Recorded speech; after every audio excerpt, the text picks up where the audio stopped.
की जय, अलबेली सरकार की जय, श्री वृषभानु दुलार की जय, अलबेली सरकार की जय, श्री वृषभानु दुलार की जय, अलबेली सरकार की जय, श्री वृषभानु दुलार की जय, अलबेली सरकार की जय, श्री वृषभानु दुलार की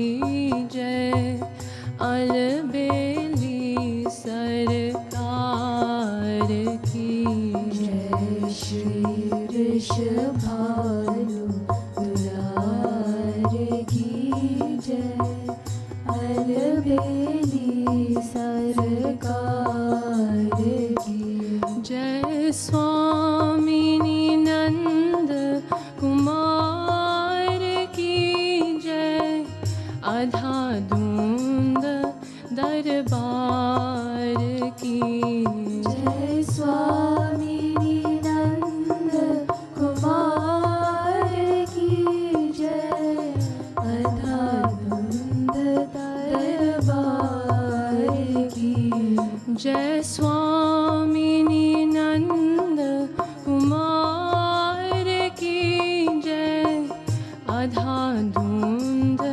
दरबार की जय, स्वामी निनंद कुमार की जय, अधाधुंद दरबार की जय, अधाधुंद दरबार की जय, अधाधुंद दरबार की जय, अधाधुंद दरबार की जय, अधाधुंद दरबार की जय, स्वामी निनंद कुमार की जय, अधाधुंद दरबार की जय, स्वामी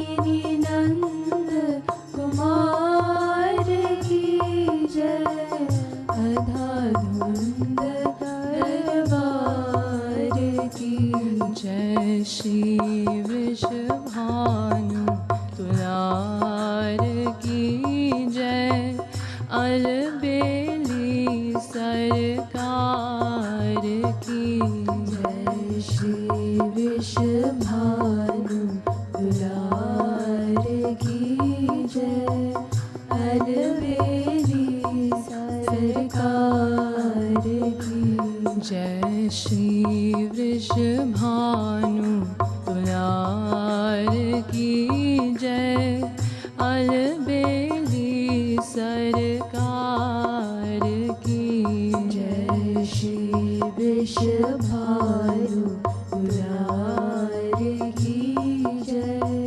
अलबेली सरकार की जय, अति भोरी सुकुमार की जय, करुणा की भंडार की जय, अति भोरी सुकुमार की जय, करुणा की भंडार की जय, अति भोरी सुकुमार की जय, करुणा की भंडार की जय, अति भोरी सुकुमार की जय, करुणा की भंडार की जय,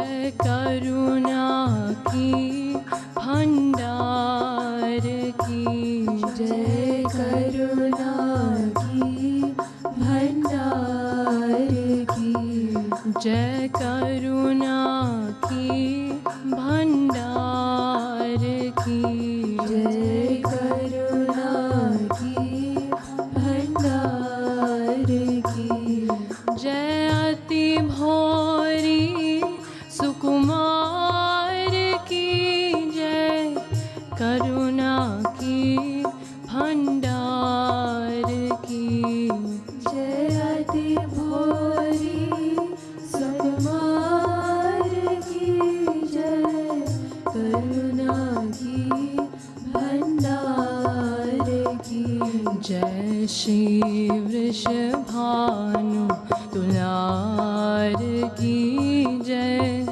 अलबेली सरकार की जय श्री वृषभानु तुलार की जय अलबेली सरकार की जय श्री वृषभानु तुलार की जय अलबेली सरकार की जय श्री वृषभानु तुलार की जय अलबेली सरकार की जय महाभाव साकार की जय निराधार आधार की जय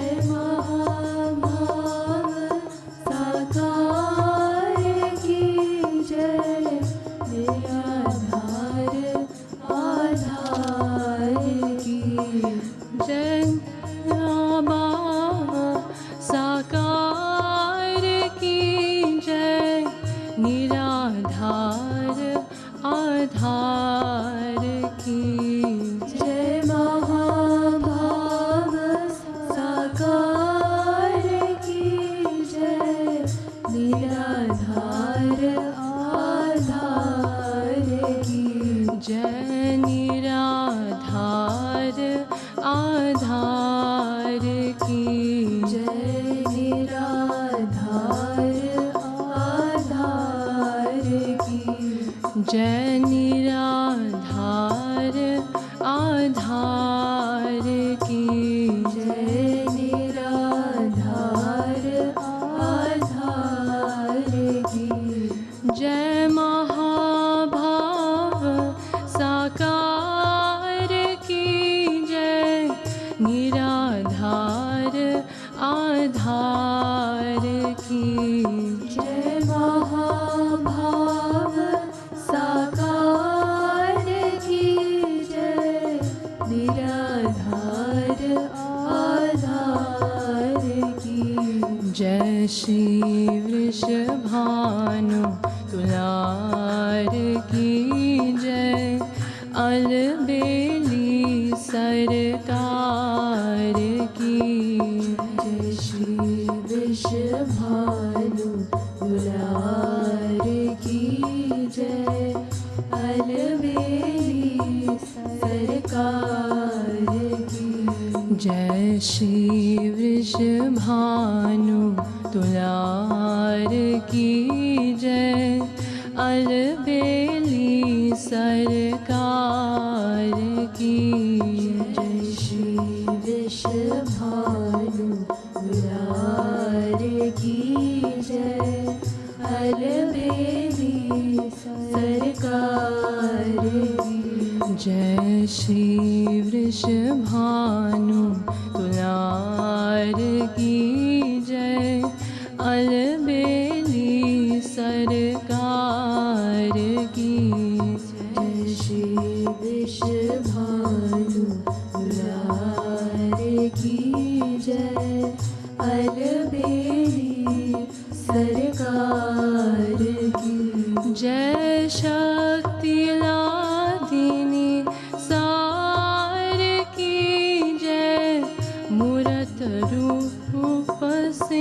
सिंगार की जय शक्ति लादिनी सार की जय मूर्त रूप सिंगार की जय शक्ति लादिनी सार की जय मूर्त रूप सिंगार की जय शक्ति लादिनी सार की जय मूर्त रूप सिंगार की जय मूर्त रूप सिंगार की जय मूर्त रूप सिंगार की जय मूर्त रूप सिंगार की जय मूर्त रूप सिंगार की जय शक्ति लादिनी सार की जय मूर्त रूप सिंगार की जय शक्ति लादिनी सार की जय मूर्त रूप सिंगार की जय श्री वृषभानु तुलार की जय अलबेली सरकार की जय श्री वृषभानु तुलार की जय अलबेली सरकार की जय श्री वृषभानु तुलार की जय अलबेली सरकार की जय श्री वृषभानु तुलार की जय अलबेली सरकार की जय अलबेली सरकार की जय अलबेली सरकार की जय अलबेली सरकार की जय अलबेली सरकार की जय श्री वृषभानु तुलार की जय अलबेली सरकार की जय श्री वृषभानु तुलार की जय अलबेली सरकार की जय दीनन की रखवार की जय पतितन की पतवार की जय दीनन की रखवार की जय पतितन की पतवार की जय दीनन की रखवार की जय पतितन की पतवार की जय दीनन की रखवार की जय पतितन की पतवार की जय पतितन की पतवार की जय पतितन की पतवार की जय पतितन की पतवार की जय पतितन की पतवार की जय दीनन की रखवार की जय पतितन की पतवार की जय दीनन की रखवार की जय पतितन की पतवार सवार की। जय श्री वृषभानु तुलार की जय। अलबेली सरकार की जय श्री वृषभानु तुलार की जय। अलबेली सरकार की जय श्री वृषभानु तुलार की जय। अलबेली सरकार की जय श्री वृषभानु तुलार की जय। अलबेली सरकार की जय। अलबेली सरकार की जय। अलबेली सरकार की जय।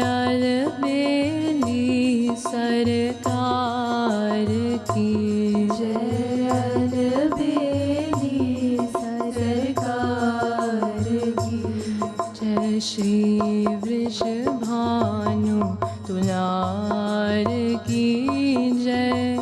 अलबेली सरकार की जय श्री वृषभानु तुलार की जय। अलबेली सरकार की जय। प्रेम रूप रस सार की जय। छवि सोरह सिंगार की जय। प्रेम रूप रस सार की जय। सोरह सिंगार की जय। प्रेम रूप रस सार की जय। छवि सोरह सिंगार की जय। प्रेम रूप रस सार की जय। छवि सोरह सिंगार की जय। छवि सोरह सिंगार की जय। छवि सोरह सिंगार की जय। छवि सोरह सिंगार की जय। छवि सोरह सिंगार की जय। प्रेम रूप रस सार की जय।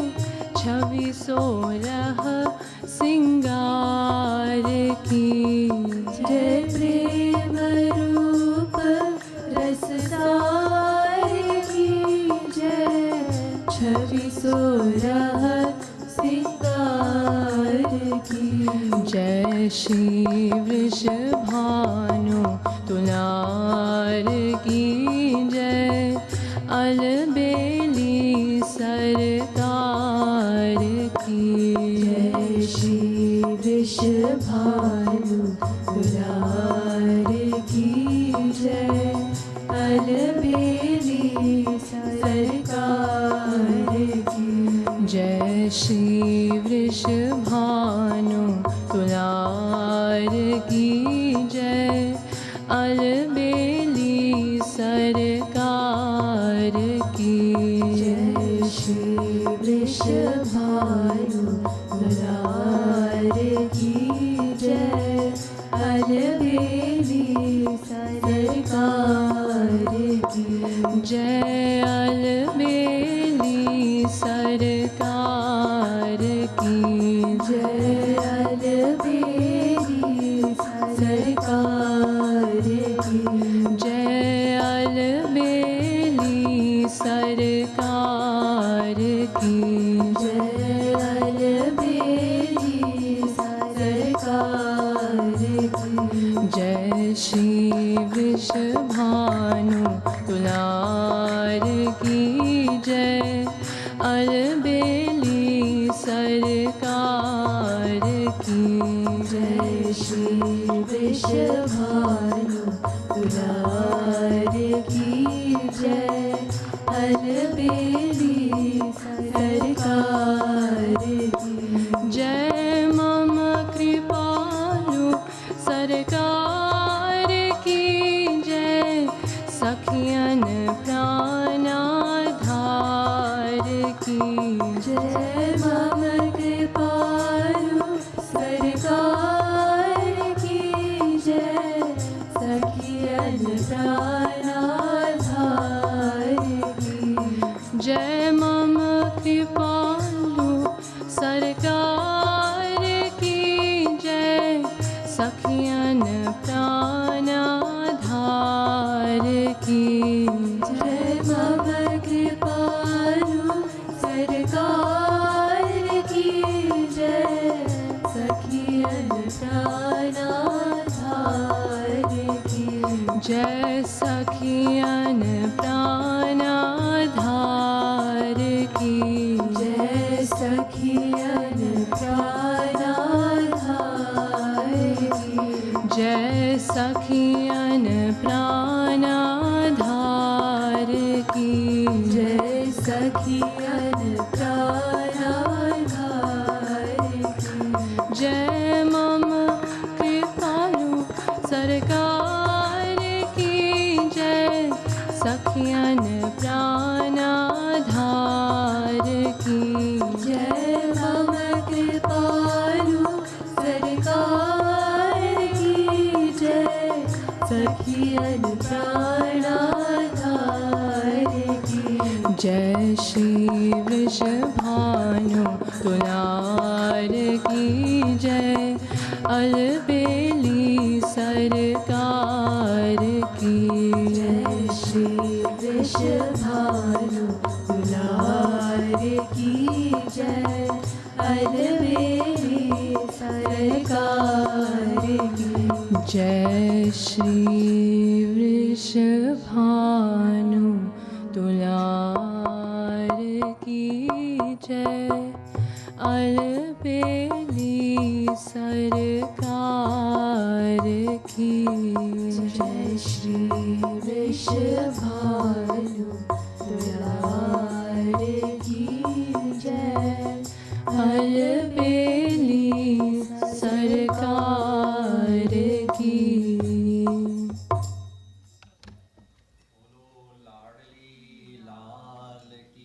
जय।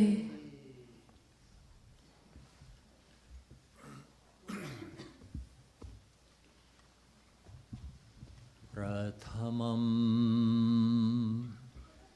सद्गुरुं वन्दे श्रीकृष्णं तदनन्तरं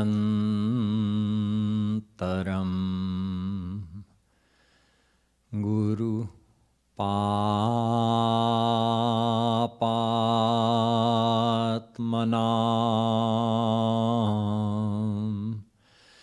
त्रातां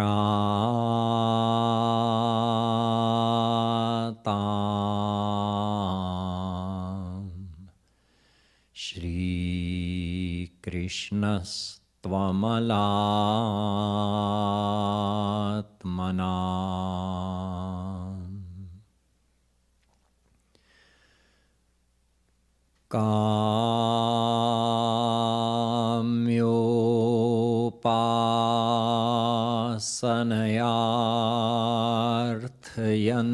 काम्योपासनयार्थयन्त्यनुदिनं किञ्चित् फलं स्वेप्सितम्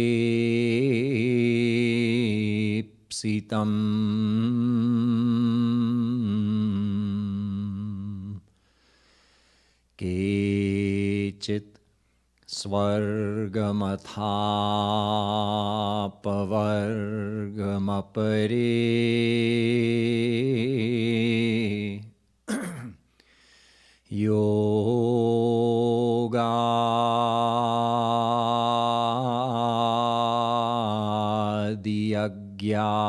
योगादियज्ञादिभिः